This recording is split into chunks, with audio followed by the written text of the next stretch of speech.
It all starts here. The first step towards Harley J. Earl. It just doesn't get any sweeter than this. But before the pack thunders to life, a test of pure speed. Are you ready? Under the lights. You ready? Ready? You say you ready? Everyone has a shot at immortality. From the biggest names in the sport to an unexpected underdog or two. Redemption for Ricky. The strategy is simple. Flat out, full speed, hammer down, Are you ready? hold on tight. Ready? You say you ready? The duel sets the field. I told you. But tonight locks in the front row. One heck of a lap right there. Blew him away. This is Daytona 500 qualifying.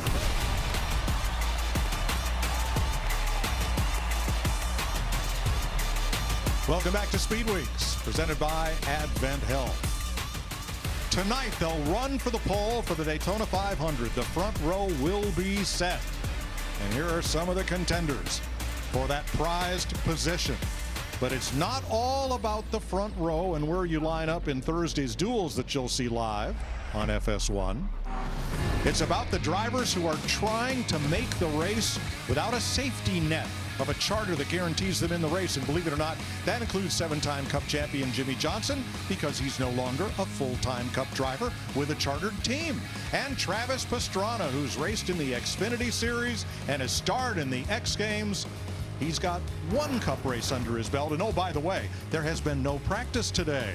So these 6 drivers not locked into the Daytona 500 are going in the first 2 groups of cars, and 2 of those 6 will lock in positions in the 500. Pressure, we got plenty of it, and we've got experts at it. Hall of Famer Tony Stewart has a front row start in the 500. And veteran Cliff Boyer has started as high as 6th in the Great American Race. So let's deal first with the most urgent part of business, these drivers who are trying to either make the field on speed tonight or race their way in tomorrow. Damn, that's the story for me. These guys, these 6 open drivers trying to race their way in. 7-time champion Jimmy Johnson back up against the wall, having to race his way in, Tony. That's wild. But I love this equipment. I love Travis Pastrana going for his Daytona 500. Big-time stories, and it all goes down here tonight. Well, what about it? I mean, have you been in this position where you had to race your way in or time your way in? Well, I had to my rookie year with Joe Gibbs Racing, but luckily we qualified second on the front row, and that makes your life so much easier because we get through tonight, you have qualifying races tomorrow night. If you're on that front row, doesn't matter what happens. If your car doesn't feel good, get out of line, make adjustments on it during the practice sessions before Sunday, you're still going to start on the front row of the Daytona 500. Good point. You know, the other point about that front row, it doesn't necessarily have the best track record. Been 22 years since a pole sitter actually won the Daytona 500. So it's going to be interesting how these teams choose the speed versus the handling in their race cars. Well, here is Jimmy Johnson's career at Daytona, where he has 3 Cup Series victories, and he's trying to make his 20th start in the Great American Race. After winning 7 championships, he left full-time Cup racing for IndyCar, and now he's back for a part-time schedule, and Jamie Little's with him. Well, Mike, it's like a celebration tour walking down the grid with Jimmy. Everybody giving you hugs and high fives. We just walked by your old team, the 48. What is this like for you to be back here? This is cool. I wasn't sure what to expect tonight walking out, and to see so many friends reminiscing on old stories. You know, it's been a very fun day. There is, a lot of anxiety about what's ahead here. With the lack of practice and a brand new team and a brand new car and all that's going on, I'm certainly stressed about, this next experience, but it's been a very nice welcome today. So, Jimmy, you'd have to go back to your rookie year, 2002, when you were last really in this position. Are you having like moments of remembering what it was like to be under the gun and under this pressure? Yeah, I mean, it really is an interesting position to be in. And I took for granted all those starts that I had where I had a guaranteed spot and locked in, but I've got a great group of people around me at Legacy MC, and to see all 3 crew chiefs and teams work so hard on our plate program and on my car to get me ready for this opportunity, I'm really grateful and look forward to making the most of it. All right, it's going to be fun to watch. Jimmy Johnson, 7-time champion, must qualify his way into Sunday's race. Josh? Here with Travis Pastrana, who's trying to get into the Daytona 500 for the first time. Would help if you could have practiced. So what is the mood? What are you feeling heading into these qualifiers tonight? We talking about practice? No, we'll be fine. You know, at the end of the day, there's not really anyone that knows exactly what the car is going to do in turn one. Obviously, a lot of the rookies, a lot of us that are trying to qualify, haven't driven the next-gen car. I mean, I've never been out of second gear in a Cup car, but we got a great team with 2311 and all the Black Rifle crew. Man, I'm just excited to get out there, have a chance to be a part of the Great American Race. Yeah, and why was this the race that pulled you back, that you wanted to be a part of this weekend? You know, I've been having the most seat time I've ever had. We came off of 2 championships last year, have some great sponsorship with Dixon and Black Rifle, and I said, you know what, if I'm ever going to get in, if I'm ever going to put my best foot forward, we're going to have a chance that this is going to be the year. I had a call with Denny, and him and Michael are the 2 most competitive people in the entire world, and they said, look, it wasn't just like, hey, yeah, bring your money. It was like, hey, come be a part of this program and help us get a Toyota, help us get a 2311 car to the checkered flag first, and you know, maybe if we're a little lucky, it'll be us. Thanks and good luck tonight, guys. He will be teamed with Bubba Wallace and Tyler Reddick as drivers are getting ready to qualify for the Daytona 500.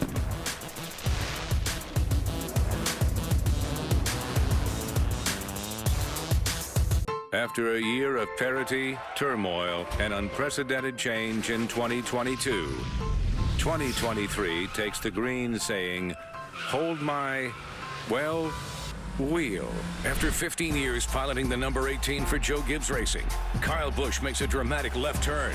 Rowdy finds a new home with Richard Childress Racing and a new number. But all that new might restore something old, contending for titles. Besides, KB has never shied away from a little intimidation.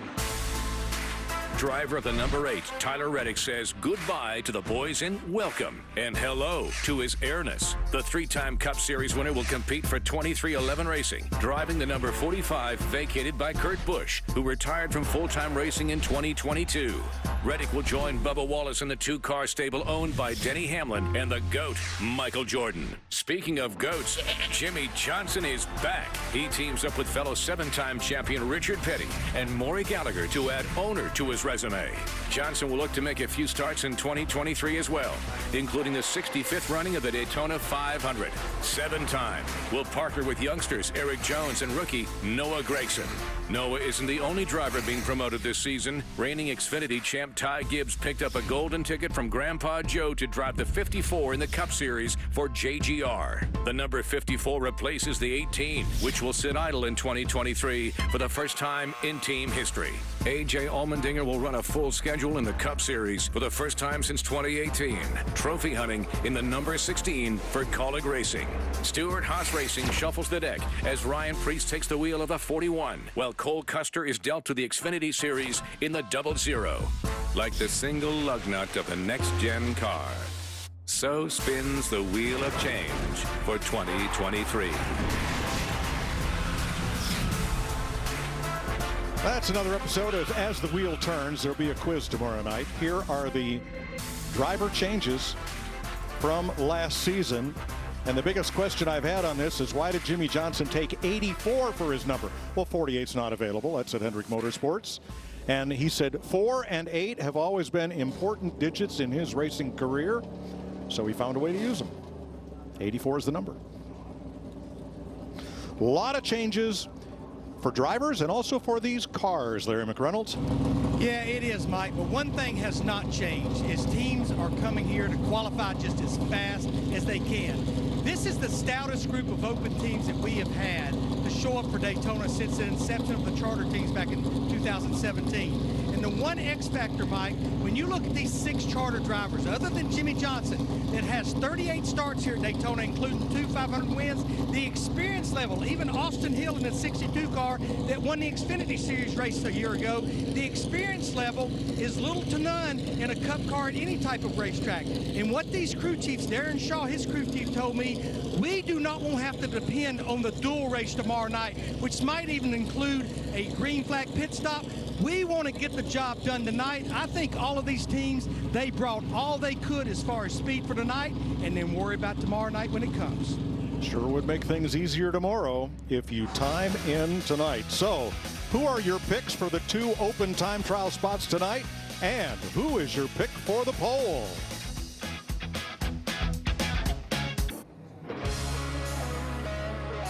It's been a beautiful day in Daytona Beach. Clear skies for qualifying on the 2.5-mile trial that dates back to 1959. Currently 69 degrees ambient, 77 degrees on the asphalt. Winds out of the southeast at 10 and clear skies. So there will be 4 flights or 4 groups of qualifiers, 11, 11, and then 10 and 10. Those final 20 cars, random draw among the top 20 in points for last year, and the 22 cars that will go first are determined by random draw. So Chandler Smith in the Quick Tie Chevrolet, the 20-year-old from Talking Rock, Georgia, for Colleague Racing. Last year's Truck Series Rookie of the Year and Snowball Derby winner. It just cuts off. Got a problem already. I noticed he didn't take off in a big launch right off the bat. You can hear him say it's cutting out. Not good for Chandler Smith, a car that needs to, or was going to try to time the way in. One of our 6 open cars. You can get it cranked up, see if you can make a lap. I don't know what you can do. We can't help you here. This is a product of no practice. You show up down here and no practice, it's go cat go from the first time that thing fires up. It's your first lap on the track. Yeah, it just cuts off. Hard to tell, maybe she's either fuel or electrical. So he is at the entrance to turn number 1 up on the banking, and the wreckers will go to his aid. Jamie?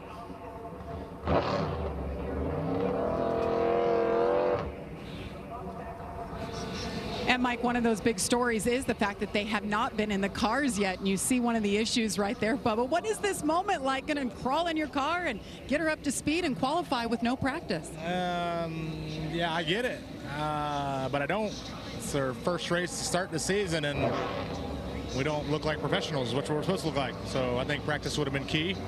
Obviously, for moments like this, looks like he got it going. So practice would have been nice just to knock the cobwebs off if there is any, but you never know. So just unfortunate for them. So hopefully all of our I's are dotted and T's are crossed and get this McDonald's Toyota Camry TRD on the pole.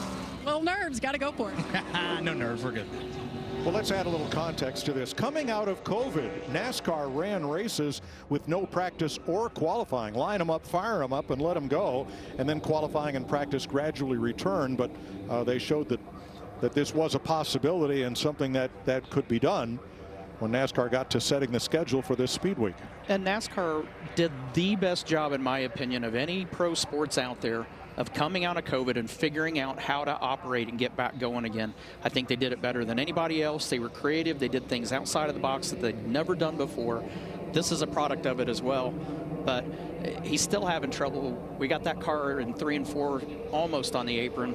It sounded like he got it going for a second. Wonder if it's something in the kill switch on the button, possibly. I mean, it's obviously something that as soon as he gets it started and fired up, it just cuts out. It doesn't pop and crack. We could barely hear it in the audio, but it sounds like electrical. If we can get it running, we'll go back down here and they'll probably send you. We'll see what happens here. Yeah, they're not going to have much time. Yeah, I mean, I would just taking a shot at it. Fuel pickup or some kind of an ignition issue is about the only 2 things you got. Let's go to pit road and check with Josh. Yeah, down here with Ryan Blaney, getting set obviously to go qualifying. No practice for you guys, so the intensity ramps up kind of quick, and you see some issues out there already. Yeah, it's unfortunate. They had issues, it seems, but you know, you hope you got everything in line. You know, we spend all offseason making sure our 500 cars are the best they can be, and everything's tight, ready to go. Sometimes you'll see mistakes, but hopefully we don't have that. I got faith in our Penske boys. See what speed we have in our Menards Ford Mustang, and I'm excited to see what lap we got. Ryan Blaney's been a runner-up a couple times here in the Daytona 500, guys. All right, now the 13 will be allowed to make adjustments, and they'll cycle him back in line as Ricky Stenhouse comes out to make his qualifying run. This will be his 12th Daytona 500. Was leading the race last year with 8 laps to go. Get caught up in an accident. He's won at Daytona. He has won at Talladega. Let's see what the Kroger Cottonelle Chevy can do. Always a very aggressive plate racer. Now that thing you took off, that was your snapshot of what a launch is supposed to look like, Tony. Exactly, and what we're going to see, you're going to see it all the way through the session. When these guys pull out on the racetrack, they're going to go all the way to that outside wall, at least for the first lap and probably for the second lap as well, to try to make the lap as long as they can to get the motor wound up. So he is up to speed. Green flag for 1 lap. Yeah, make that thing as big as possible. Get as much momentum as you possibly can build up coming to that green flag. And then get it right down on the yellow line. Hug that thing. Try to hold the wheel as straight as possible in that driver's seat, Tony. There's just not a whole lot you can do, but holding that wheel straight, staying on the bottom, making this racetrack as small as possible. Certainly some things that are tricks of the trade. And that's something we used to actually do for qualifying here. We used to put an extra pad on the door padding inside the driver's door so we could prop our elbows up against it just to hold our hands, because this is back before they repaved Daytona. It was so wavy and bumpy that every time you hit a bump, your hands move. Well, every time that steering wheel moves, it's working on the power steering, which is also robbing horsepower. JTG Doherty, single car team for the last 2 seasons. And Stenhouse, 50.583.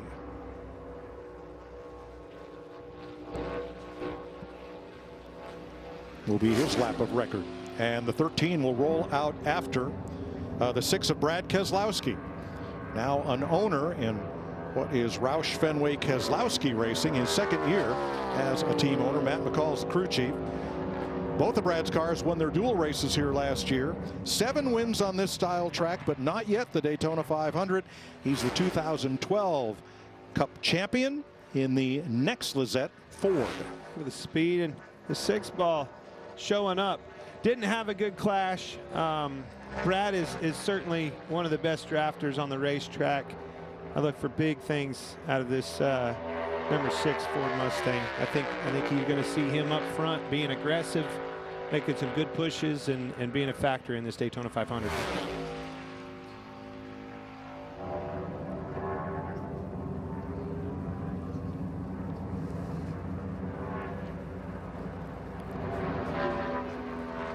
So the 13 is on track, faster than he was down in turn 1, but Keselowski quicker, 50.091. A lot quicker. And so now Chandler Smith for Kaulig Racing, 5-time winner in the Truck Series and full-time with Kaulig in the Xfinity Series this season. Let's see what the quick tie Chevy can do. I think it's just cut out again on him. Man, that's so unfortunate. Heartbreaker for those guys. Prepare all winter long for this opportunity. Gremlins. Sounds like, as Schrader liked to say, one of those big important parts in the engine is about to break. Well, it certainly looks like they're going to try to compete this lap, but they will definitely be racing tomorrow night for their position in the Daytona 500. There's Ross Chastain, last year's series runner-up. Heartbreaker for those guys. A lot of blood, sweat, and tears. A lot of hours goes into these race cars in preparation for this one moment. A lot of pressure on those guys as well.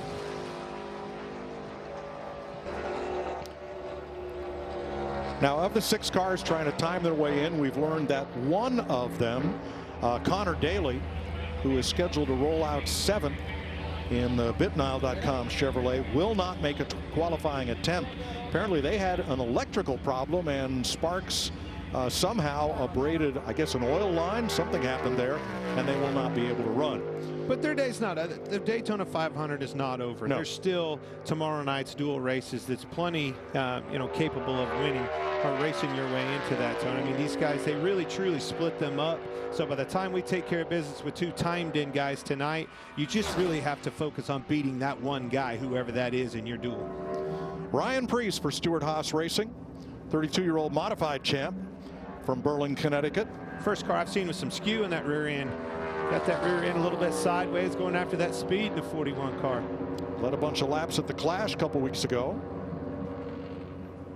And I like what I'm seeing on the top half of this screen so far. You know, again, when we're talking about qualifying, the speed in these cars, is the juice. Old saying is the juice worth the squeeze, and what that means is they can trim these cars out a little bit more to find some speed. You see how rigid the front end is. You heard me talk about the skew in the rear end. You truly do run these things on the bump stops, almost a rigid suspension completely to find the great speed. But it comes at the expense of some handling for tomorrow night's duels and even in the 500. Yeah, tomorrow night it has to be maneuverable, and it has to be stable and have stability. For the qualifying lap, you could drive this thing one-handed around there if you weren't worried about the lap time.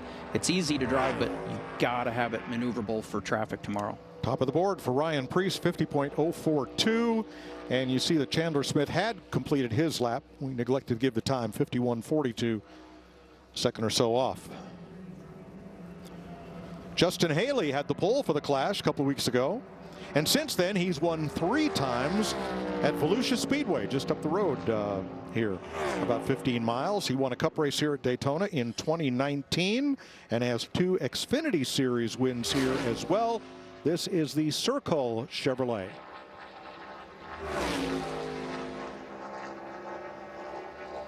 Jamie.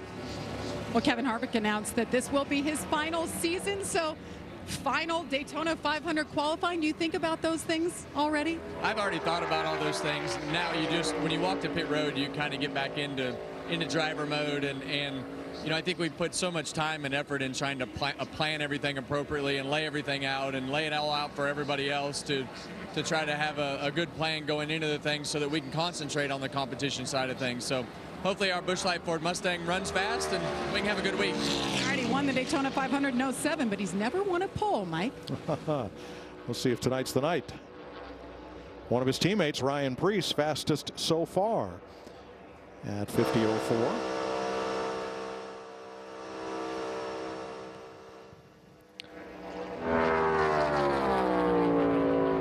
Justin Haley third, 50.35, and this is second-year Cup driver Harrison Burton, racing for the Wood brothers, who've won here 5 times in the 500. He won an IMSA race here in January. Burton did, with co-driver Zane Smith. Yeah, it's certainly cool to see those kids come down and get a victory under their belt at the Daytona Speed Weeks. That's big, man. Shot in the arm, confidence booster for all those guys. I just think it's fun to see these guys not just focused on just driving in NASCAR, to have the opportunity, and we've seen it a lot with Kyle Larson, Christopher Bell, Ricky Stenhouse, all these guys that take the opportunity when they can just to drive race cars. I know it made it a lot more fun for me.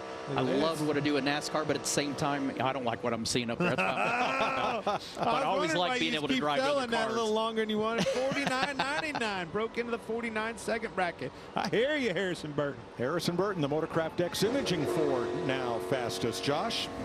I'm down here with the defending Cup Series champion, Joey Logano, also the 2015 Daytona 500 winner. You've had so much success here. How do you keep that going? I hope so, right? I mean, it all starts here in qualifying and getting a good spot for the duel, and then trying to work your way through it. There's some points for the duel, so we want to get those as well. And see what we got so far. The Fords are looking pretty good. I know we're early in qualifying, but the Fords are looking good so far, so hopefully the big, bright yellow shell Mustang can make it happen, too. Thanks and good luck, Joey. Guys. New ride for Ty Dillon. He's with Spire Motorsports, going to run the whole season in this number 77. 3 top 10s at Daytona, more than he's had at any other NASCAR Speedway. This is the Ferris Chevrolet. Good looking racer.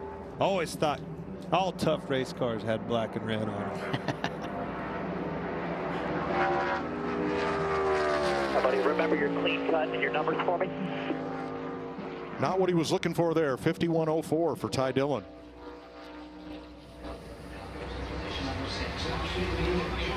Here he is, buckling back into a NASCAR Cup car. Pretty hard to believe, Tony, seeing that guy. 20 years he's been coming here. Long time Jimmy's been doing that. The thing we don't think about is that he's one of the old guys now. That's the part that's hard to stomach. A.J. Allmendinger took Colleague Racing to victory in the Cup Series on the Indy Road Course last August. The 41-year-old from Los Gatos, California, is going to run the full season in this number 16. Here it's the Nutrien Ag Solutions Chevrolet. There you see just how rigid these teams are pushing these cars. Looks like the front end's all but solid, bouncing the splitter there. Probably one of those rears, probably the right rear, being down on a bump stop as well, getting all they can do to get the speed in this thing. You want that air to stay as even as you can. Don't count out the dinger. He's got 2 third-place finishes in the Daytona 500. And he is 4th fastest, 50.33. There you see that thing, just how rigid it is. Just bounce, bounce, bounce. That's a handful inside that car.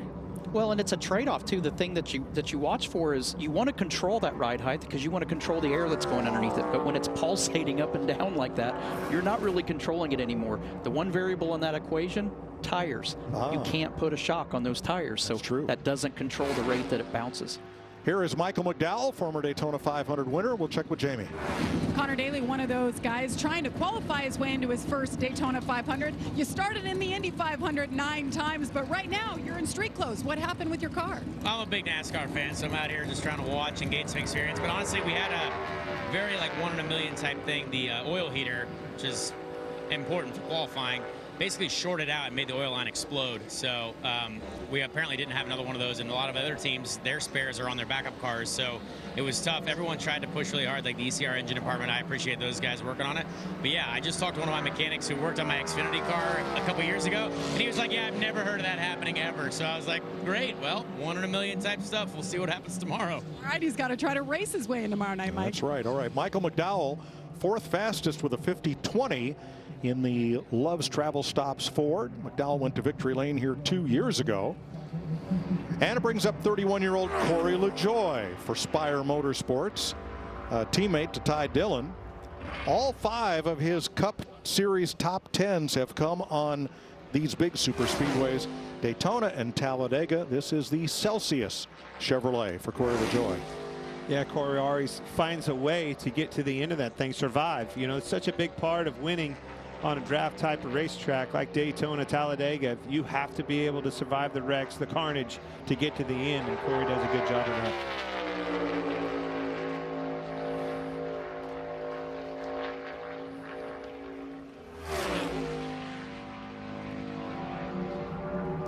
I'm still having a tough time, Tony. Our stat guys are trying to implement this Atlanta racetrack into, you know, what we know of drafting style restricted plate racing, and I'm having a tough time with it. I really am, but I agree with them. I agree. All right, 9th fastest for Corey LaJoie. Bubba Wallace gets ready to climb aboard for his qualifying run as Jeff Gordon talks it over with a couple of champs. And Jimmy Johnson is back.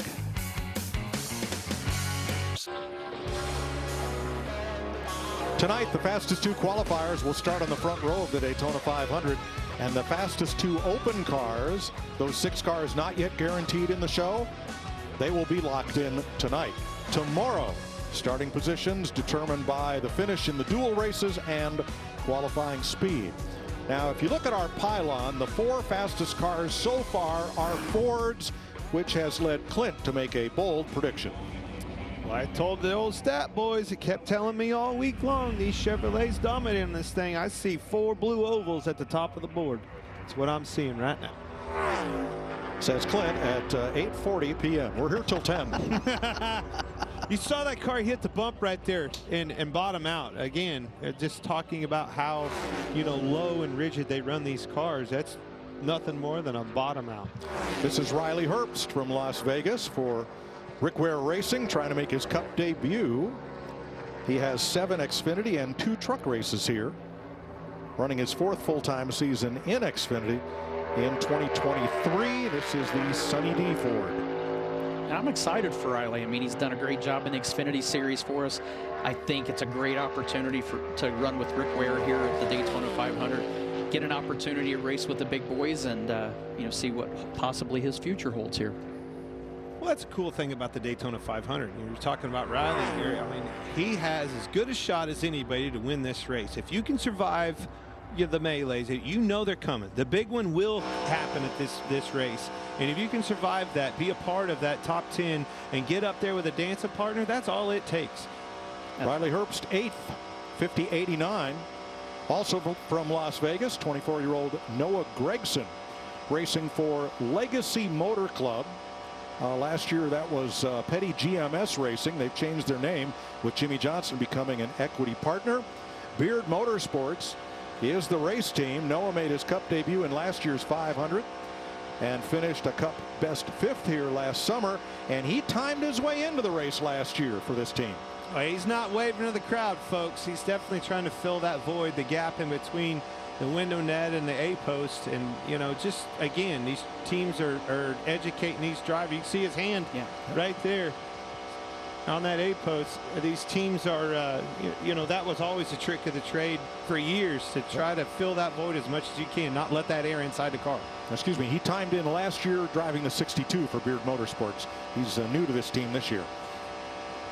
Right there is proof you can drive these one-handed, like we mentioned earlier.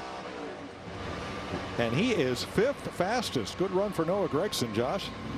Yeah, down here with Ross Chastain, coming off a magical season where you were the runner-up at the end of the year. How do you keep that magic going this year?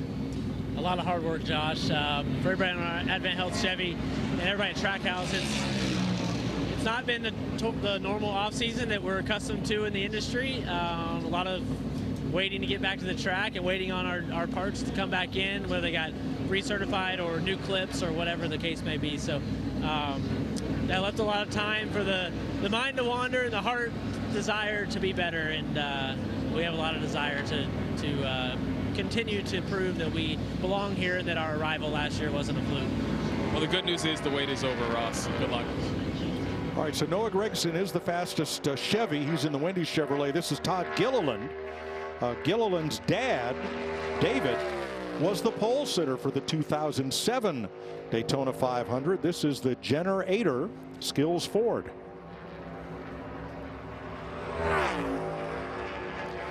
Gilliland 8th fastest at a 50-50. That will continue to heat up. I mean, obviously it's the 10 fastest go on to the next round, and just to continue to focus on that bubble picture, it'll become pretty clear here soon of kind of where you're going to need to be. And I'm going to tell you, it's maybe best in a 30 is what I see. Zane Smith, 23 years old, from Huntington Beach, California. He is in the WellCare Ford. This was the last car to come out to the qualifying line after getting through inspection. And we're comparing him with Ryan Preece, who currently is 2nd quickest. You see, it's pretty consistent where they're hitting that and bottoming out. And, you know, every track, this track's starting to get old. I think it was paved in 2011, I think. So what I think that is from the road course where they turn back on the racetrack from the infield. I think it's finally getting a groove in it right there from the, you know, all the racing and the Rolex. And I think that's what they're seeing him bottoming out. Sparks flying there as he came off the bottom of the corner. And I like that. That character in this racetrack is going to push these teams to have handling be a big part of the picture. And, you know, who's going to be over in victory lane at the end of this week. So there is Zane Smith, you see in green, because he is the fastest of our race-in cars at 50.31, the fastest 2 of which are guaranteed a spot Sunday. For Roush Fenway Keselowski Racing, here is 30-year-old Chris Buescher from Prosper, Texas. He's in the Fastenal Ford. Won the dual race last year, as it did his teammate Brad Keselowski. That's a good lap for Zane, but, you know, watching his teammate McDowell run a 20, they're a 10th off of that. I was thinking that they may be able to, you would think they would be the fastest car at the camp. Wasn't the case. Well, and it's just little things. I mean, I'm watching these guys every time they go into the banking. The thing you don't want to do is have to make a correction out to where you're running up the hill, because that's where the car is loaded the most. And if you have to run up the hill and make a correction and add steering wheel to it, you are definitely scrubbing speed off. Now the ghost car here is the 47 of Ricky Stenhouse, because Stenhouse is 10th fastest and has just been bumped from the top 10 by Chris Buescher, who is 2nd overall at 50.03. Well, there he is, folks. The old 7-time back on the track. The former 48 is now the 84 for Jimmy Johnson with a new team, Legacy Motor Club, with the same manufacturer, Chevrolet, with which he won his 7 championships. This is the Carvana Chevy. Since he last raced in the Cup Series, 7 IMSA starts and 29 IndyCar races. You'll see it in green. The one he's got to beat is right there, racing for time tonight out of these 6 open cars. And to Jimmy right now, that is just as important as it is to the rest of the field that has charters racing for that front row and getting locked in for what Jimmy doesn't know that we know right now is he is beating him. So hoping that he doesn't run into a killer headwind when he turns the corner here off of 4. Man, he might just do it. There are 2 more open cars to go, and they will be the next 2 cars to qualify. So Johnson's spot in the 500 is not secure, even though he times in faster than Zane Smith. He is 5th overall, breaks the Ford stranglehold on the top 5 with a 50-20.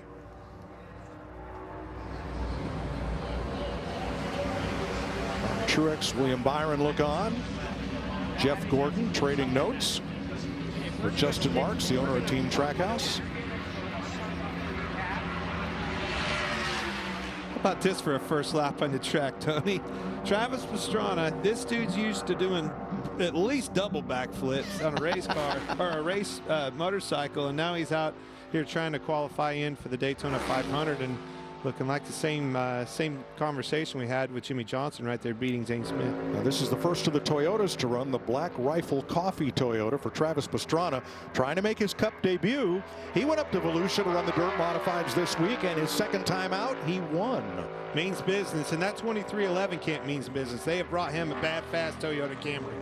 I'm telling you, even though he hasn't been on the track in a Cup car, I have seen him try things for the first time, and there's nobody in the universe that I would trust to put in a car for the first time with no experience than Travis Pastrana. Back around. You're on a 21. Jimmy on a 20. Man, so close. How about that? Bring 2 different cars from 2 different camps and come within 100. That is unbelievable.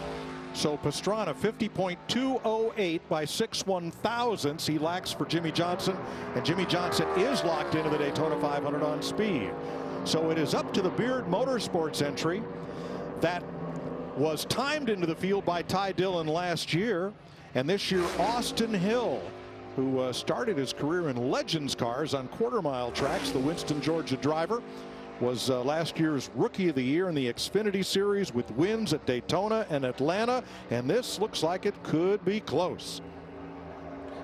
This looks like dragging the car. You know, he lost a little bit in the straightaway, or excuse me, in the corner, but as they get down the back straightaway, he keeps pulling away further and further from him. Beard Motorsports, a small team with 1 full-time employee, trying to put their Bennett Transportation Chevrolet into the 500 for the 6th time.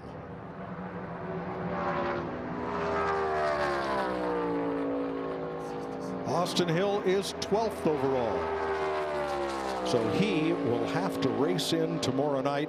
Jimmy Johnson and Travis Pastrana are the 2 open drivers that are locked into the 500 on speed tonight. How about that? Jimmy Johnson will be back in the Daytona 500. And for both of those guys, they will sleep way better tonight because no matter what happens tomorrow, they know they're racing on Sunday. Buddy, let's go to the flip side of that. Zane Smith, Austin Hill, oh, Chandler Smith, Connor Daly didn't even get a lap. These boys are sweating bullets tonight. So here is B.J. McLeod from Wauchula, Florida, the number 78 Live Fast Motorsports Chevrolet. And this is entered as the Power Slap Rumble Chevrolet. Gonna have to find out more about that. That's a new one on me. I can show you. I can show you and use Boyer as an example. Power Slap or Rumble? Which one you got? Let's go power slap the competition. The Power Slap will lead to a Rumble, by the way. The last owner driver in NASCAR. Yes, he has partners, Matt Tifft and Joe Falk, but this fella has a Cup team and an Xfinity team. He is a chief cook and bottle washer, and he pretty much does it all. And McLeod is 15th, 50.60 right now. Bubba tried it out. So Noah is out there going for it. Bubba Wallace on track in the McDonald's Toyota for 2311 Racing. His owners, Denny Hamlin, who will qualify later on, and Michael Jordan. And again, what we were talking about is his hand right here. And what he's doing is he's putting it up to the net. The reason he is doing that, he is trying to block the air from coming inside the car, which ultimately ends up being drag. I mean, it just comes in the car, it packs it. So he's trying to help the air that's trying to come inside that window net go down the side of the car and out the back. Yeah, I think that points it out even better. You can see that little void right there, probably 2 inches in between the roll bar and the window net, that you know, needs to be there. They hand you a drink or anything else. That's the little gap that they have. And when they do that, you know, it fills that void. There's no question about it. But it makes his job really difficult of holding that wheel steady and smooth, and that is probably the most important job. 10th is the cutoff, and Bubba Wallace is second fastest. He bumps A.J. Allmendinger out of the second round and final round. Bubba Wallace 49.997. He lacks 1/1000th of a second of being the fastest car in round 1. You see all these guys are starting to look at the board. They're trying to figure out where is that magical number going to be to get themselves in that top 10.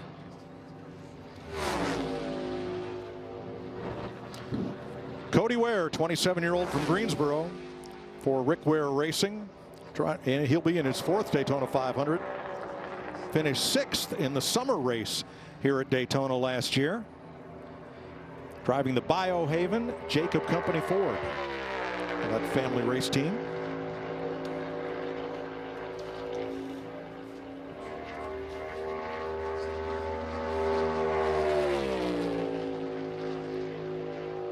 Car has a little different sound to it than the others. Well, I was looking in the exhaust, and you could see a little bit of glow, which tends to make me believe it's raw fuel that's getting into the exhaust pipes and then burning. Ware is 17th at 50.79, and Zane Smith stays on the bubble in 10th place. There's the happiest man in Daytona right this minute. Travis Pastrana is in the 500.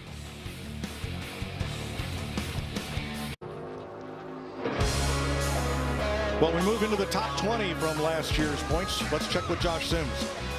Down here with Jimmy Johnson, had to qualify your way into the Daytona 500 for the first time since 2002. Looks like you still got it, man. How'd it feel? I appreciate it. It feels great. Just a massive thank you to everyone at Legacy Motor Club. The 42 car, 43 car, everyone inside the building. It's been a lot of work to get 3 cars here, and especially how late this opportunity came along for me. So massive thank you to everyone there. Carvana for following me from IndyCar over to NASCAR.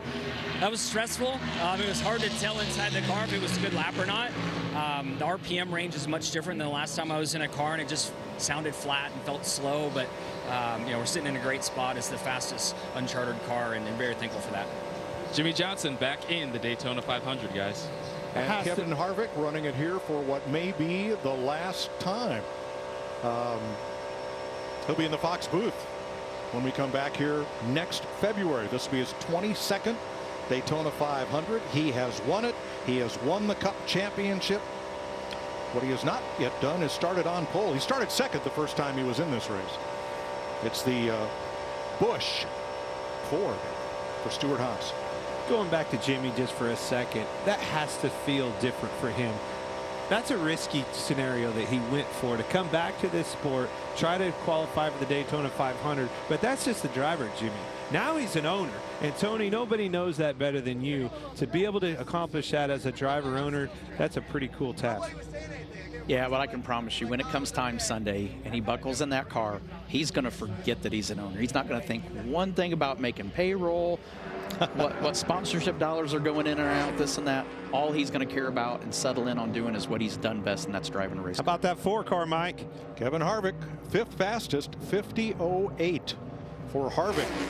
And here's another champion. This is Chase Elliott, 2nd-generation star, 5-time most popular driver, 2020 champion. He had 5 wins last year, including Atlanta and Talladega. He has 2 pole starts in the Daytona 500, and this is the first of Rick Hendrick's Chevys, the Napa Auto Parts Chevrolet.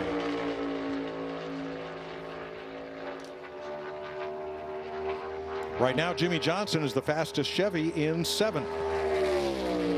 Looking at the tracker, he's got a really good lap, trying to stay above that cut of the top 10 to make sure we get to the 2nd round there. He's got a really good lap going. So the ghost car is Noah Gragson, who is currently 10th. Well, hey, they're playing into that picture. It rolls into the 4th spot right there, but playing into those Hendrick cars, they have. Jamie.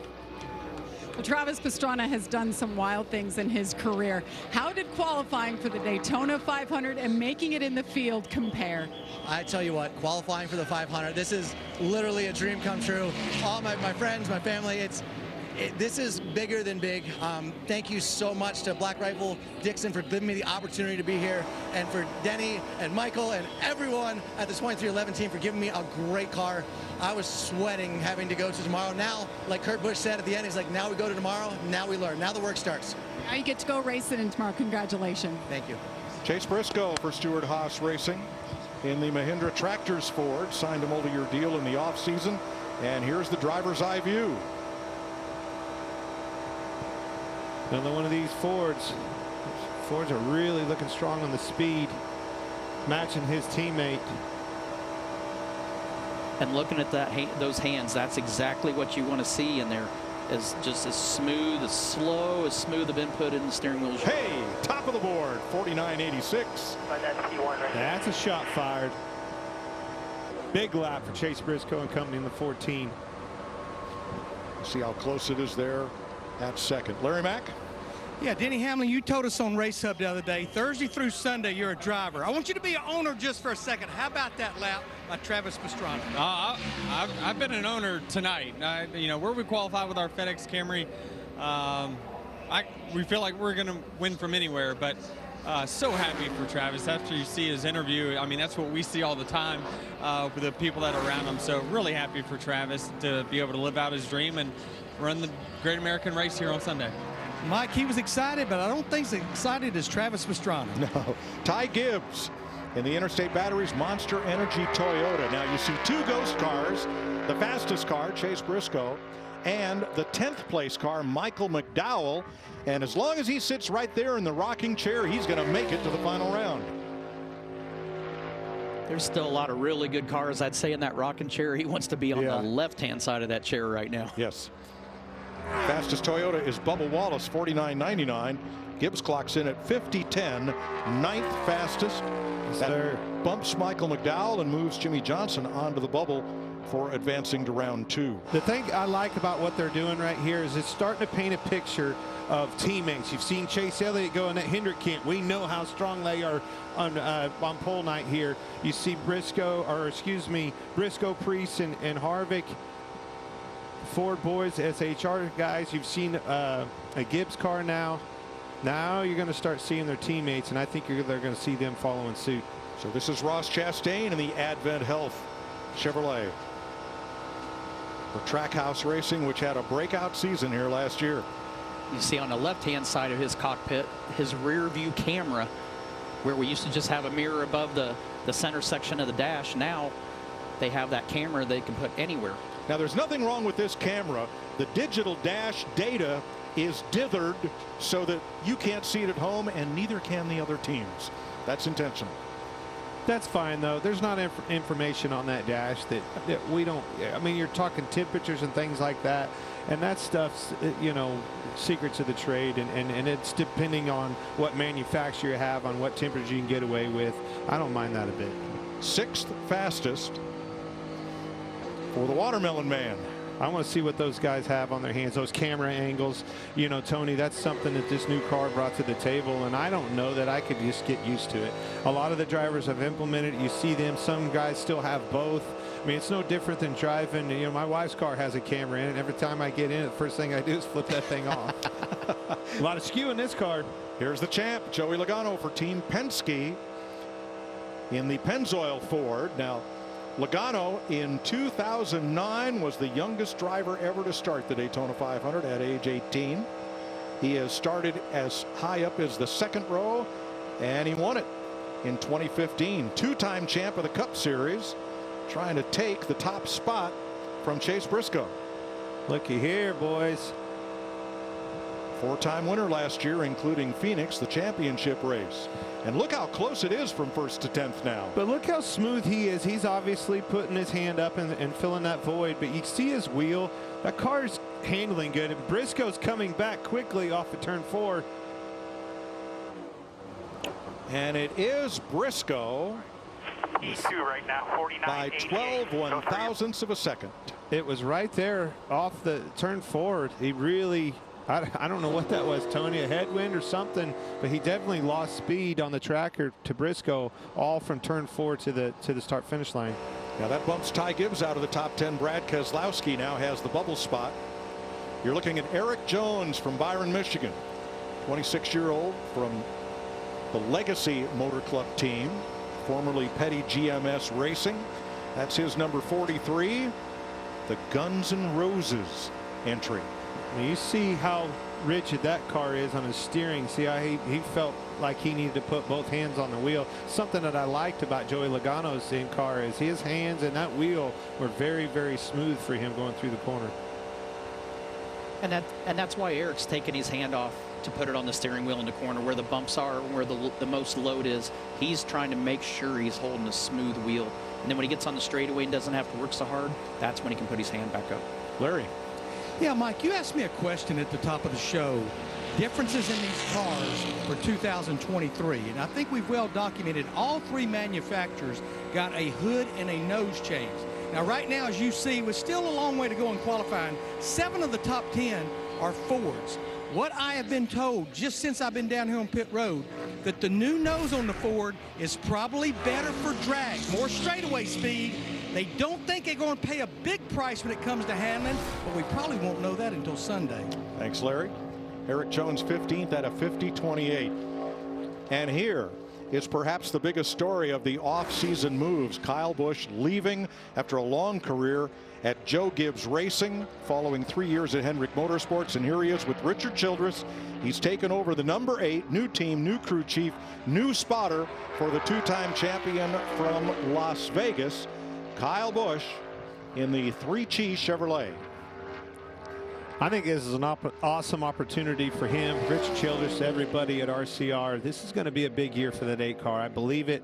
I think Randall Burnett is a great crew chief. He's a proven, won those races last year with Tyler Reddick. Look for big things out of the 8 car. Third fastest, 49.92. That man right there has seen some big races here, huh? He drove his first race here in 1969 in a Camaro. That's what I love about being up here. That's the thing I think I love the most is I get history lessons while we're here. Oh, yeah. And it doesn't really matter how far it goes back. He knows it. I want to touch on something that Larry said about these manufacturers. That Ford Mustang, yes, it has the new nose, and you heard him talk about that, but it's still, everybody in a garage area, it has a flatter nose, Tony, and that flatter nose enables those guys to push harder, be a more aggressive than an Aero Spearhead, if you will. Camaro has a little bit more point to it, as does a Toyota Camry. Well, here is Kyle Larson in the HendrickCars.com Chevrolet. He is last year's pole sitter for the 500. Can he repeat? Watch this car and see Chase Briscoe coming back again, all off a turn forward, just like we saw at Joey Logano. But I still think that 5 ball might get it done here, boys. Second by 1/1000th of a second. But it's only round 1. Top 10 advance. That means Kevin Harvick falls to 11th. Ryan Preece is on the bubble for those to advance. That's a great point, Mike. And Tony, what do we have to do to come in here? Now we're going to roll around here, not touch those brakes whatsoever. Try to get that thing slowed down, gear shift things, and get it cooled off as fast as you can so you can get back out there for that second round. Exactly. The most important thing is getting in that top 10, but it's really going to come down to really small details now of temperature. Like you said, brakes are probably the biggest variable in the equation that people don't factor in. You don't want those pads anywhere near that rotor for drag. Austin Dillon from Welcome, North Carolina. Richard Childress Racing. Keith Rodden, the new crew chief, on the number 3, which is the Bass Pro Shops Club Chevrolet. Dillon, a Daytona 500 winner and a pole sitter here in 2014, the year that RCR brought back the number 3 to the Cup Series.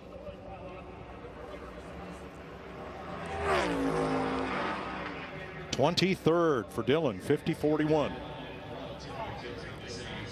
10 drivers to go. Chase Briscoe is first. The top 10 move into the final round. Will it be Martin Truex? Could it be Denny Hamlin? Could it be Alex Bowman, 5-time front row starter? And welcome back to Daytona 500 qualifying, the fastest man of the night so far. This guy, Chase Briscoe, and I'm curious, Ryan Preece was your teammate. He went out before all of you guys. What was the information he relayed to you to help you be top of the board? Yeah, the biggest thing I was asking him just what RPM he left pit road at. You know, getting the launch is really the biggest thing I feel like for qualifying. You know, the faster you can get up to speed, the more speed you're going to have at the start-finish line. So, yeah, I asked him what RPM he left at. He told me he just did like he was doing a victory burnout. So I tried to do as close to that as I could, and it was good enough. So there's still a lot of really good race cars to go. But Armin Hendrick Tractors Ford is definitely fast. You know, it'd be really cool to be on the pole this race. You know, just is such a testament to all these guys behind me, how much work, you know, they put into these race cars to come down here and sit on the pole. There's a lot of pride that goes into that. So, yeah, we got another round. We got to do it again, but hopefully it'll stick and hopefully we can back it up. Thanks, Chase. So Stuart Haas has first and 10th right now. Here is their final driver to qualify, Eric Almirola, 38 years old from Tampa. He has started as high as third in this race and finished as high as fourth. Came within 1 mile of winning the Daytona 500 in 2018. And looks like Almirola wants to go all the way to the front here. Man, just barely. I think it's all going to come down to that turn 4. We've seen Logano, a couple others, be able to be close until right here, and here he comes. Right now it's Ford, Chevy, Ford, Chevy, Ford, Toyota in the top half dozen. This will be so close. The first two are only 1,000th apart, and Almirola is fourth at 49.90. That will lock Chase Briscoe into the second round, and it bumps Ryan Preece. Yeah, I was watching the ghost cars. I'm like, I'm going to win and lose at the same time at the rate we're going here. You did, yes. One came in, one left. Tony, I love what I see out of your camp, though. Man, you leaned on them boys this winter. Fast cars. Well, back to Hendrick Motorsports and William Byron in the RaptorTough.com Chevrolet for Rick Hendrick, the pole sitter for the 500 in 2019. Had 2 wins last year. Did you see how rigid that car was, how bottomed out it was? It actually shot it up the racetrack, and that's the kind of speed that I feel like, because of no practice or anything like that, these cars are having to be as aggressive as they can as the crew chief side of it. But if you get too aggressive, that thing bottoms out and shoots up the track, it's going to hurt your speed. Now, our tracker's unofficial, but look how close the top 10 is now with Chastain on the bubble.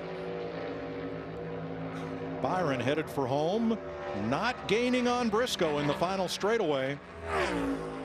And he will wind up 6th for now at 49.92. That will bump Ross Chastain and move Chase Elliott to the bubble to make it into the final round. I think they were just a little bit too aggressive on the stops. That car was a handful for William Byron getting into turn 1. Now this is significant with Elliott on the bubble, because last year Rick Hendrick put all 4 of his cars into the final round.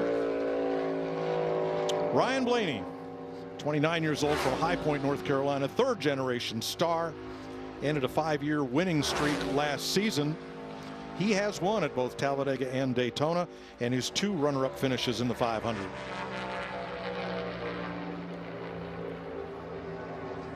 Something I see in his front end as we watch him come down the backstretch, the attitude of that car through the bumps and everything holds a really nice attitude.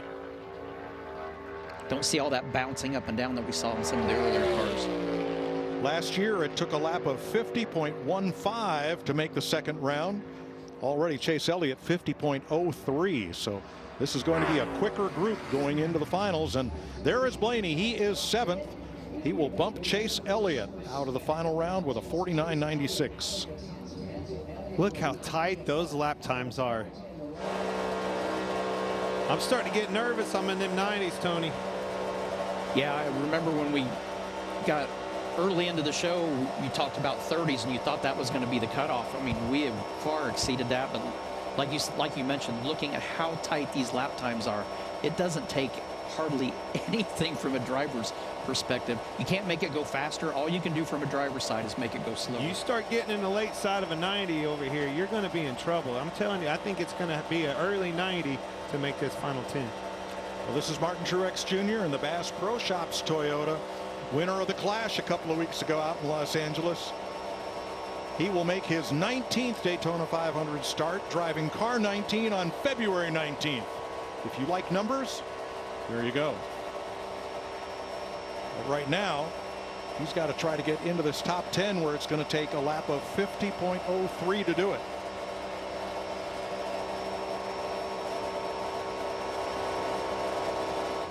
P17. It's not going to get it done tonight, but I look for big things out of Martin Truex. I think he's coming. Hey, I hate to say this because I was there. He's getting a little long in the tooth, and this is the one he wants more than anything. His legacy's already done. He's got his championships. He's got his wins, but he doesn't have the Daytona 500. Nope, Truex is 17th. You saw Chris Buescher, who is still on the bubble. Tyler Reddick with a new team for 2023. He moves over to Toyota and 2311 Racing. Billy Scott is his crew chief. He had 3 wins last year for Richard Childress Racing and was runner-up to his teammate last year, Austin Dillon, in the summer Daytona race. The cars are seeded in this qualifying random draw among the top 20 teams by owner points last year. That's why Reddick is in this final group.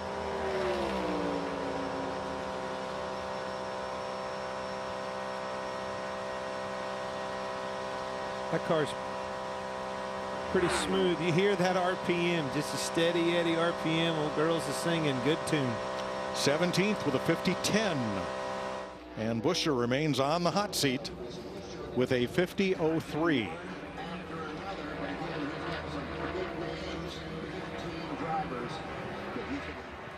Kyle Busch there, 5th fastest. Something in purple, that would be Daniel Suarez, who just signed a contract extension with Trackhouse Racing for the Monterrey, Mexico driver who won at Sonoma last year, driving the Tootsie's Orchid Lounge Chevrolet. Buddy, this is without a doubt my favorite paint scheme.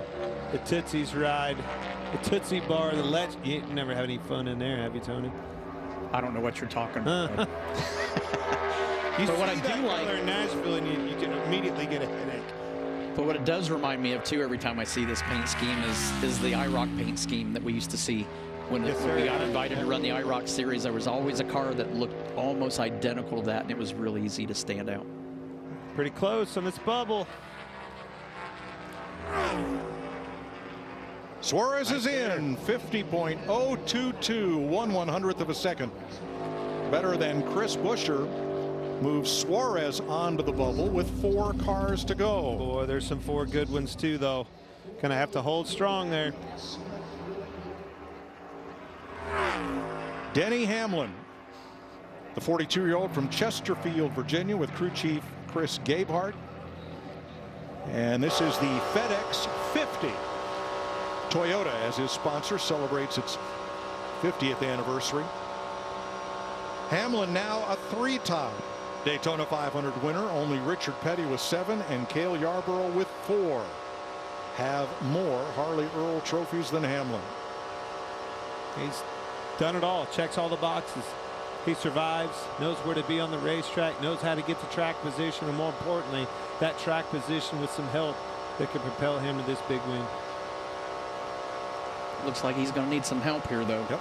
The only Toyota in the top 10 right now, Bubba Wallace. I think he's banking on wanting handling in his race car. And that's his meal ticket. And let's talk about that. Not everybody comes to Daytona to run for the pole.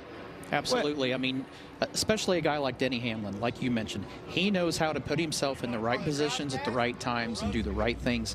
He doesn't care about the front row. He cares about that trophy at the end of Sunday. Well, I can tell you who cares about the front row is this cat right here. 5 times he's been on the front row, and he'll be the only person ever, because he's going to beat his own record, to be 6-time front row runner. And looking pretty strong here, fellas. Looky what I see. I see him ahead of all of them. Can it be? Alex Bowman today announced a 3-year contract extension at Hendrick Motorsports, so he'll continue to drive the Ally Chevrolet. 5 straight years he started this race from the front row. I'm going to believe this ticker this time. There's no chance they're going to run him down, boys. He is going to be the fastest car. If I'm wrong, there's somebody's playing tricks on me. The 48 car's going to the front again.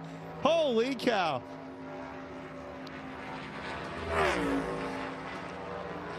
Top of the board by almost by 1/10 and a half. For me. Pay attention to check 2. 49.717 for Alex Bowman. Wow, that is a lap. All that will do, though, is get you into the second round. Well, they've certainly got that down. 2 to go, and that means everybody on that pylon down through Ryan Blaney are locked in.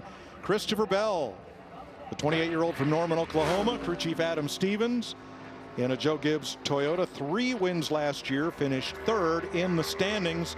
This is the DeWalt Ream Toyota. Just keeps getting better year after year. Adam Stevens, I think a lot of him as a crew chief. I think this pairing has been very well for the both of them. And I think, again, I think you're going to see this 20 car in the front of the pack a lot. Right now, the top 10 has 5 Fords, 4 Chevrolets, and 1 Toyota. I like that the top 3 so far are dirt drivers. Something to That's that. what you like, Tony? That's what I like. You think that so we're on to something? You got to be able to take that thing sideways here. You just loving their dirt fan. I'm just loving it. And the 4th driver, Logano, won the first dirt race at Bristol. Bell is 20th, right back there with Martin Truex and Tyler Reddick with a 50-14. I am always standing up for the dirt track community, my boy. I know it. I love it. Hey, I tell you what, these Fords have come a swinging, and there is nobody that's going to back down from that Rick Hendrick camp. He wants one of his cars in the front row, and it's pretty obvious. I cannot wait for this next round. So here's the final qualifier in round 1, and it's Austin Cindric, last year's Rookie of the Year, who won last year's Daytona 500. This is the discount tire Ford for Team Penske. And right now, all he cares about is staying ahead of that 23 car. Much like the 22 of Logano, his teammate, very smooth handling cars, not much input in the wheel. These cars are handling well in the corners. It's going to play dividends when it comes race time. Well, like Buddy Baker used to say, I want a motor that handles good down the straightaway. Yeah. And there is Cindric. He's in. Knocks out Bubba Wallace from the top 10. 8th for Cindric. So round 2 is coming up. The biggest stories of round 1. Travis Pastrana and Jimmy Johnson have timed their way into Sunday's Daytona 500. Round 2 coming right up. Welcome back to Daytona, getting ready for final round to see who sits on the front row of the Daytona 500. Here's Jamie Little. Well, Alex Bowman debriefing with his new crew chief, Blake Harris. And I know the question earlier, you said, my old crew chief, he brought a great car down here 5 years in a row. We'll see if Blake can do it. What a lap. How did that feel? Yeah, for sure. It's good. So we got to go do it again. We've been fastest in the first round quite a few times and ended up second in the second round. So hopefully we can hang on to it. But yeah, Blake and all the guys brought a really fast Ally 48 car, and hopefully we keep this Camaro up front. I know it means a lot to Mr. H and all the guys to get pole awards here. So doing our best to make it happen for him. All right, we'll see if Alex Bowman can do it again. Josh? Over here with Kyle Busch, 6th on the board in the first round. What were you and Randall Burnett talking about? What more you need to get to the top of the board after this next round? Just like what changes we can make, and there's really nothing. So, you know, it'll kind of be interesting to see who can pick up time and what happens in this next round. But overall, real happy with the 3-cheek Camaro. I got to get used to saying Chevrolet and Camaro and all the rest of the taglines that I got. But, you know, just been pretty fast at the Coliseum, been pretty fast here so far. So a lot of unknowns, but I'm looking forward to the week, and guys have been doing a great job. So excited about that ECR power, hopefully being able to pick us up a couple more spots this next round. Thanks and good luck, guys. Here are the 10 drivers who advanced to the final round. 4 Chevrolets and 6 Fords from 5 different race teams. Who will win the pole?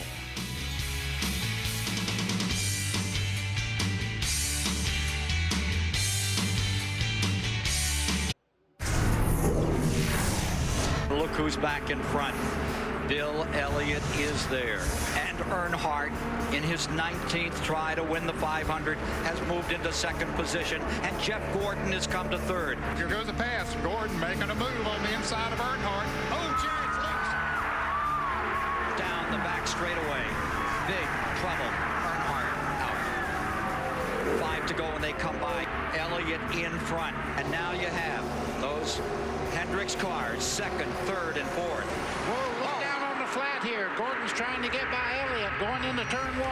And look at Labonte going up the outside, and here comes Craven. Gordon out in front. Ricky Craven drops down in front of Bill Elliott. There's trouble coming down off that banking. Caution is coming out. We're going to end this race under yellow in one of the most remarkable 500s in history. Look at them lining up to come across. Checkers and yellow. What a finish for Hendrick Motorsports. The top 3, all from the same racing stable. Jeff Gordon has just become the youngest man ever to win the Daytona 500 at 25 years of age.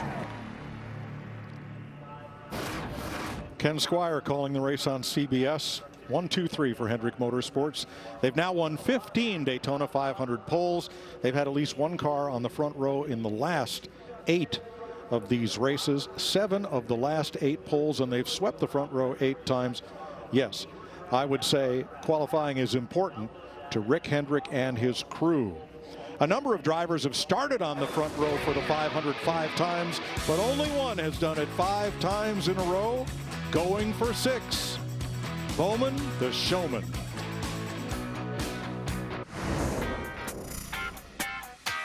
A marvelous Daytona qualifying career of front row Bo, Alex Bowman. 5 years in a row on the front row for the great American race, including 2 poles, 3 outside poles.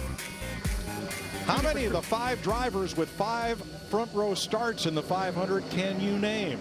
We'll give you the whole list when Bowman rolls out to qualify, as Harrison Burton is doing right now. Jamie. Jeff, how about your boy Alex Bowman? Big lap there. He mentioned how important it is to Mr. H to go for the pole. How important is it to you and this organization on the 48 team? Well, I mean, we have a lot of people that work really hard to go through the details, to come down here and put the best engine package, the best aero package, and go through all the details on the car, the chassis. So, you know, to me, that this rewards all that hard work, and you know, there's no, I mean, every year that's what Hendrick Motorsports focuses on. So I think that's why we've been able to see great results. But I got to admit, I'm a little bit surprised right now, because with no practice, with, you know, going straight into qualifying, straight into the duels tomorrow, we really have looked at qualifying versus our results on Sunday as we came to prepare. And we want Sunday. We really, I'm shocked. I'm going to all these crew chiefs going, hey guys, I thought we came here to be better in the race on Thursday and on Sunday. So really proud of these guys. Obviously a big day with Ally and Alex. So fingers crossed that they can get this done, because that would really complete an amazing day for them already. Thanks, Jeff. The 5 drivers with 5 front row starts in this race. Jeff Gordon is one of them. All right, from 10th through 1st, that's how we'll do this second round. Harrison Burton for the Wood brothers, who've always had big speed here. I'm so confused in what I just heard out of that man. I specifically called him about this pole run, this front row. Said, where are you focused on? Are we focused on racing, or are we going back after that for the five in a row? He said exactly what he said. And then the flip side of that is, I get a text from Rick Hendrick, said, man, maybe the old car's got some speed in him after all. I think he's been overruled. 50.07 for Harrison Burton. Now, Burton qualified about an hour before the rest of these drivers in round 1. We're about to see if that makes any substantial difference, as Ryan Blaney in the Team Penske Menards Blue Def Peak Ford for crew chief Jonathan Hassler, looking for his first front row start.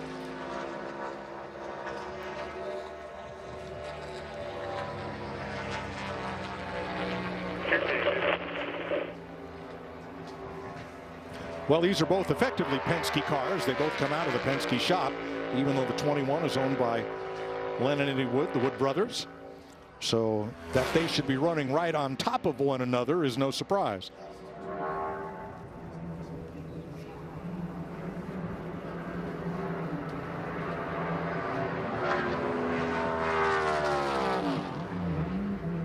$49.98 9/100ths quicker, and something going on here with Austin Cindric.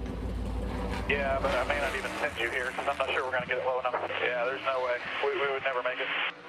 They're not going to get it cool enough. They didn't allow these guys to hook up to cool down units. He's obviously the last car that went out, and they're not going to get that car cooled down enough. Everybody else had the luxury of being able to sit out there like you saw Harrison Burton. I mean, you said it. He's been parked for a long time, let his car cool off. They may not even get a chance to run. So Jonathan Hassler talking with Penske Competition Director Travis Geisler. Larry? Yeah, one thing that's different now, the way these rules are, that engine in this 2 car, that is the engine for the Daytona 500. So the last thing you want to do is overheat that engine just to maybe go from 10th in qualifying up to 4th or 5th. So I think that's one thing they're looking at. We do not want to hurt this engine. So if they do not run, they will start 5th in the second dual race, 10th overall. And I think if they don't make a lap, that is a very, very wise decision. Yes. It's risk versus reward. Unless you're going to qualify on the front row, it doesn't matter. So it's just better to sit there and put that thing back in the garage stall, cover it up till tomorrow. No. We just got word that 2 is going to go. I would say he got word, and this is what they probably told him. Go out there and run, and if it gets to this number, shut her down. If it doesn't, go Cat go. William Byron for Hendrick Motorsports. And you see Cindric lower right on his up to speed lap. Ryan Blaney quickest, but Byron is going to be faster. And we expect, since we're running from 10th through 1st, that each succeeding car has the potential to be a little faster than the one before it. And Byron is 49.79. He is fastest so far. 79. That's a lot faster than he ran the last time. William Byron last time he ran a 49.92. Big pickup for them. That's interesting. For reference, last year's pole was a 49.68. Knocking on the door. There's Austin Cindric. See if he can get that lap completed before it gets overheated. Won last year's Daytona 500 on team owner Roger Penske's 85th birthday. Again, running 92 with a 7, just like William Byron's 92 with a 6. And you can see on the ticker there, it doesn't look like, I think that's probably temperature related. Those cars overlapped each other in the first one, and now he's falling back. Still amazed at how good the Penske cars look on the end car as far as the steering wheel and how smooth everything really is. Buddy, I like what I'm seeing out of them. Yeah. All those cars are steady Eddie with that wheel. And babies are going to handle good for them come race time. Cindric is 3rd with a 49.99. Just 8/100ths faster than Harrison Burton. He was a 49.92 in round 1. Kyle Busch for Richard Childress Racing in a Chevrolet. Busch has started 4th in the Daytona 500 4 times. Never on the front row. 60 wins in the NASCAR Cup Series, but none yet in the Daytona 500. He's had 17 tries at it. He has led more laps in the Daytona 500 than anybody who has yet to win it. Man, it's all in the pickup. Look at Kyle run, doing everything he can do, trying to get a draft off the Cindric, actually. Tried to sniff a little draft there. That was kind of a Cale Yarborough below the line, late on the back straightaway. William Byron being able to pick that much up on a second lap, it's surprising in its own, but I think you can see it in all these guys when you look at the ticker up on the top. Kyle was 49.92 on his first lap. 49.98, 3rd fastest. And the concept here is spot on. Anything that's moving the air in front of you, that's giving you an advantage. The disadvantage is when you turn that steering wheel to the left and then right there have to turn that steering wheel to the right. That's where you scrub the speed back off that you just gained. I'm not sure why that double yellow line rule is not in effect during qualifying, but it's not. Well, and the speed that car was actually going in front of him was so slow there. I'm not sure there really was an advantage. Eric Almirola in the Smithfield Ford for Stewart-Haas Racing has 2 top 5 finishes in the Daytona 500 and 2 top 5 starts. Look at this. Was 5th in the first one with a 49.90 with a 3. Pulling ahead of that 24 car. Flexing some muscle on the Hendrick boys. I hear you, Tony. Road. I'm making bacon tonight for dinner. You're going to make bacon anyway.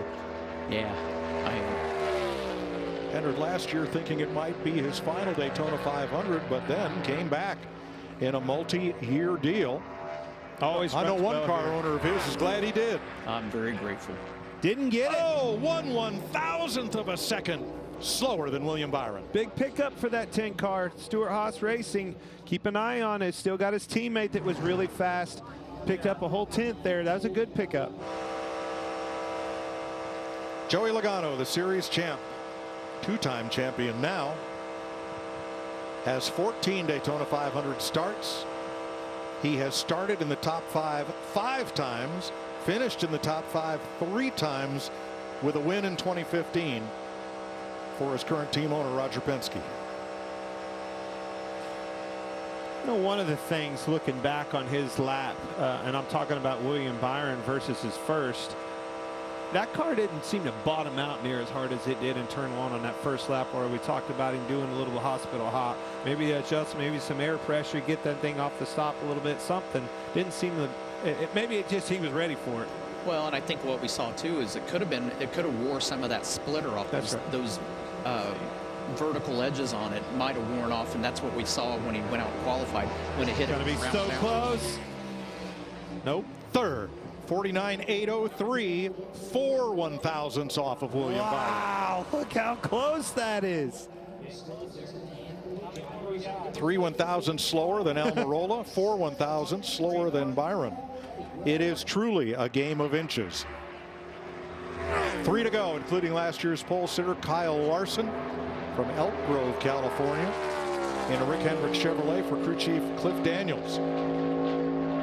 I know Kyle, spent some time with him out at Phoenix, and I asked him the question, you know, what do we need to do better to, you know, at Daytona and some of these drafting tracks. And I think you're going to see some different ideas, some different moves come out of Kyle Larson trying to get his Daytona 500 victory come Sunday. Kyle's one of those guys that he's used to charging hard all the time. The Daytona 500 is not one of those races where you can charge for 500 miles and it works for you. You've got to be patient. You've got to be smart. You've got to put yourself in good positions. But patience is the big thing. Well, here's a really good position. He's charging in front of that 24 teammate he is. Top of the board, 49.708. 9/100ths faster than his teammate, William Byron. That's a big pickup. Almost 2/10 of a pickup. Run of 87 to a 70. Oh, goodness. Jeez. Kyle Busch's time has been disallowed for going below the double yellow line on the back straightaway. Well, you can't. Since he advanced out of the first round, he will be scored as 10th with so no that double time yellow line does for round something. 2. Wow, that hurts. All right, 2 to go. 2 cars to go. Chase Briscoe, the 28-year-old from Mitchell, Indiana, who won at Phoenix last spring, is Ford's last hope for the front row. This car was extremely fast that first run. Seems to be falling off. The longer this lap goes, temperature related, could be all in how you manage those temperatures, Tony. You know, how did the hitter camp figure something out? Did they have an idea, a plan to get those cars cooled off better than the rest? Briscoe is 5th, 49.81. And it will be an all Hendrick Chevy front row. The only question is, who will join Kyle Larson on the front row for the 500? And here is front row beau Alex Bowman. 5 consecutive front row starts, tied for the most front row starts in Daytona history with Bill Elliott, Buddy Baker, Cale Yarborough, Jeff Gordon, and Richard Petty, all Hall of Famers. I'm thinking this Rick Hendrick just likes being on the front row. He doesn't have to, he don't want to walk to those cars come Sunday. He just wants to be right up front. And the crazy thing, watching him through turns 1 and 2, he was way higher than the other drivers were, and he is mowing down the backstretch. I mean, carried a ton of momentum. He's way faster. That's what he is. Way faster. Incredible. To come, again, Blake Harris, different crew chief even. To be able to take 2 crew chiefs of the same car, same driver, and have the same result, unbelievable. 49.536 seconds for Alex Bowman. Chad Knaus, Jeff Gordon celebrate. And now the record for front row starts is solely Alex Bowman's.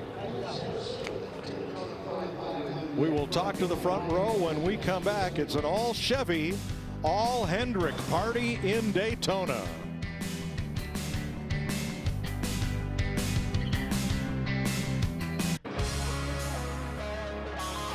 Front row Bo. Amazing Alex. The record is solely his. 6 consecutive Daytona 500 front row starts. Josh. Yeah, new crew chief, same results. You break your own record 6 years in a row on the front row and on the pole for the Daytona 500. How do you now transfer this over to a win in the 500?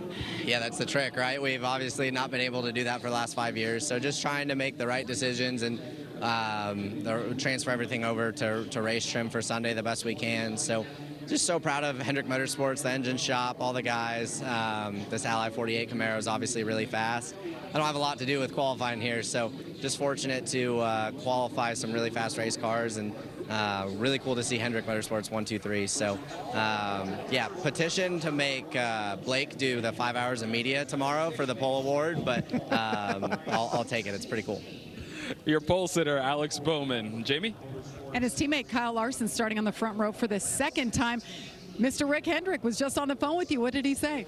He's obviously really excited. I think this is a big deal for him and everybody at Hendrick Motorsports and the engine shop at Hendrick. So really cool for the 48 team. I mean, that's awesome. What is that, 6 years in a row, I think, on the front row. So that's pretty incredible. So hats off to that team. Congrats, Alex. I think he's got a lot longer legs than me, so I think he can push the gas pedal down further. So, but no, it's proud of everybody on the 5 team as well. It's really awesome to be on the front row and know if you just finish the duels tomorrow and don't have to go to a backup car, you get to start from the front row on Sunday. So really looking forward to the duels, getting some more laps, get comfortable, and then get to race it on Sunday. Congratulations. A lot of happy faces down here in the Hendrick camp. Alex Bowman just off the phone with Rick Hendrick. Well, that was an old-fashioned butt kicking by Hendrick Motorsports, which has now been on the front row for 40% of the Daytona 500s in which they have competed.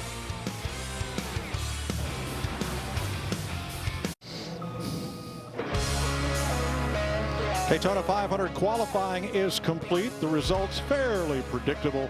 Alex Bowman ends up on the front row. Kyle Larson outside, just a reverse of last year. What a night. Let's put it right there with the Hendrick camp. You can't say enough about the speed in those race cars, but is the speed going to come into deficit and a knock of the handling aspect of it? My eyes are on that 9 car. There's a 4th part of that equation that didn't show up. They're in 14th. Are they going to show up tomorrow night when the money's on the line and the handling comes into play? Now you're talking about Chase Elliott, whose dad won the pole for the 500 36 years ago today. But I don't think even Alex Bowman is the happiest guy in Daytona right now. No, I'd say there's 2 guys that are really happy that probably we underestimated. That's Jimmy Johnson and Travis Pastrana. You have a 7-time champion that's making his return back to NASCAR racing, and then you have the polar opposite end of it, Travis Pastrana. He just made his first competitive lap in a NASCAR Cup car. So to see these guys race tomorrow night, I think is going to be a lot of fun to watch. Well, we still have to set the field for the 500, and that happens tomorrow night right here on FS1.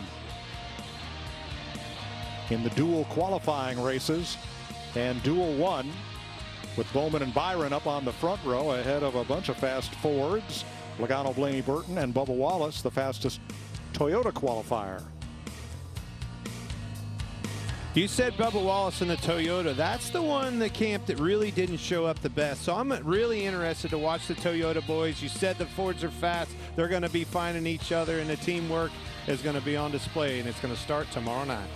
So dual race number 2, Larson with Almirola's Ford, Briscoe, Cindric, then Kyle Busch's Chevrolet, and Daniel Suarez, Chase Elliott, Ryan Preece, Tyler Reddick, fastest Toyota in that group, starting 10th. I like seeing those 3 SHR cars load those teammates, see if they can hook up tomorrow night. And tomorrow night, I mean, this is the first crack of the bat. These guys have to work with their spotters, their teammates, the adjustments, everything within that race atmosphere. They got to get that race under the belt. Big time practice for the Daytona 500. Tomorrow on FS1, the Blue Green Vacations duel at Daytona, 7 p.m. Eastern Time. Sunday, it's all NASCAR with race day on FS1, the pre-race and the 500. On Fox at 2:30 p.m. Sunday. Next on FS1, Fox College Hoops, Boise State at Colorado State, as we congratulate Alex Bowman, pole winner for Sunday's Daytona 500.